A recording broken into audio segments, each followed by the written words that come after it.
Bago yung ating top 5, meron akong babasahin lang na nakita ko, online survey, nagtanong sila. Nung nag-announce si Vice President na tatakbo siya ng Pangulo. Yan.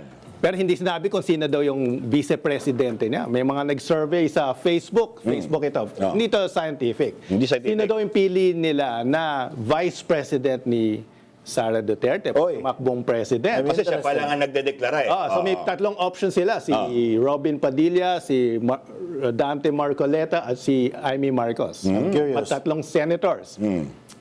So kay Robin Padilla, 6%. Uy, Okay, six. baba. Parang galit ka, Prof. Kay Senator Marcoleta, 7%. Okay. Parang partagwalan si Prof. Kay Senator Amy Marcos, 0%. Oy, what? Ay, nagsasalit. Ano yung natira? Parang nangyari na 87%. 6, 7 at 0. Pwede Ano ba, kasi na pwede iba? ba tanongin isang sako ng kabang mo na kuha yung survey? 87%, none of the above. May 87. Wala. May none of the None of the above. Pero 23,000 respondents to sa dami, Facebook. Dami nun, Ayaw ko rin gawin yan. Ay, ganyan yan. dami ng 87%. So, ano ibig sabihin niyan, Prof? Walang gusto sila maging vice-presidente. Doon sa mga napili. Doon sa mga napili. Sorry. Sa tatlong choices, sino kaya yung gusto nilang vice president ni Sara Duterte? So, wala doon. Wala doon. Pero karamihan ng mga sumagot nito, mga supporters. So, walang nakalagay, kunyari, yung 87%, kung sinong gusto nila. Kasi dapat may blank. Ay, kasi ano yun eh. Huwag mo i-dignify. Hindi, kasi ano yan eh. Parang emoji vote siya eh. So, pina-heart, Yan. Parang Paul. Napaka-scientific Heart, na.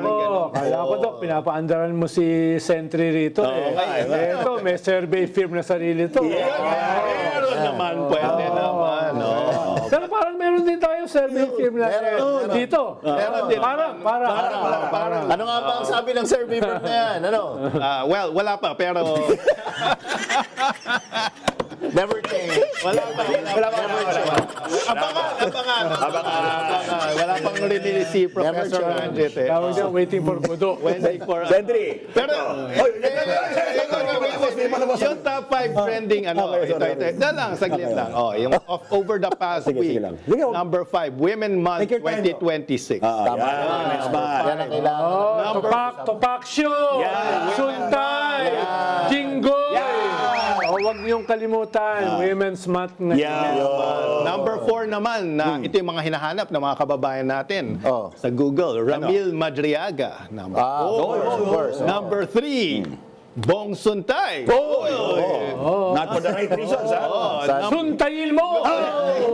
Number 2, sufficient in substance. Ayun, sa ibig Inaalam nila ano yung ibig sabihin Ibig nito. sabihin ng Explain mamaya ni Sec Ronald. And number 1, syempre, number 1, syempre, Iran. Iran. Because it was the pinaka-trending talaga. Yeah. Medyo hotbed. Pero may pahabol pa. Habol. Kahapon lang, Sara Elago. Uy, nga Dahil pala. sa sinabi. Nabiktima rin Pasyo! Bakit nadamay? Yung walang hiyang yun. Naamoy daw niya. Pero huwag natin kalimutan, yung mga DDS, nagsimula yung gera sa Iran, no? Baka daw tirahin tayo ng Iran. Umabot daw yung mga missiles nila rito. Dahil inaaway natin ang China. Na-invento na pala yung missile na gano'n. Kailangan natin intercontinental Alam mo, hindi naman tayo ganun katalinuhan. Pero alam naman natin yung mapa ng mundo. Yan. Meron sa sunod ng yung mapa eh. Yung Iran ay hindi katabi, hindi yan katabi ng Retiro o Cubao. Medyo malayo-layo po Marami sakay yan. Marami sakay. Pag-aral lang ngayon. Konti lang. Geography. Konti lang. Geography. Pag mapa ginagamit. Tapos ka na, Doc? Ay, okay na pala. Okay na. Okay, yan.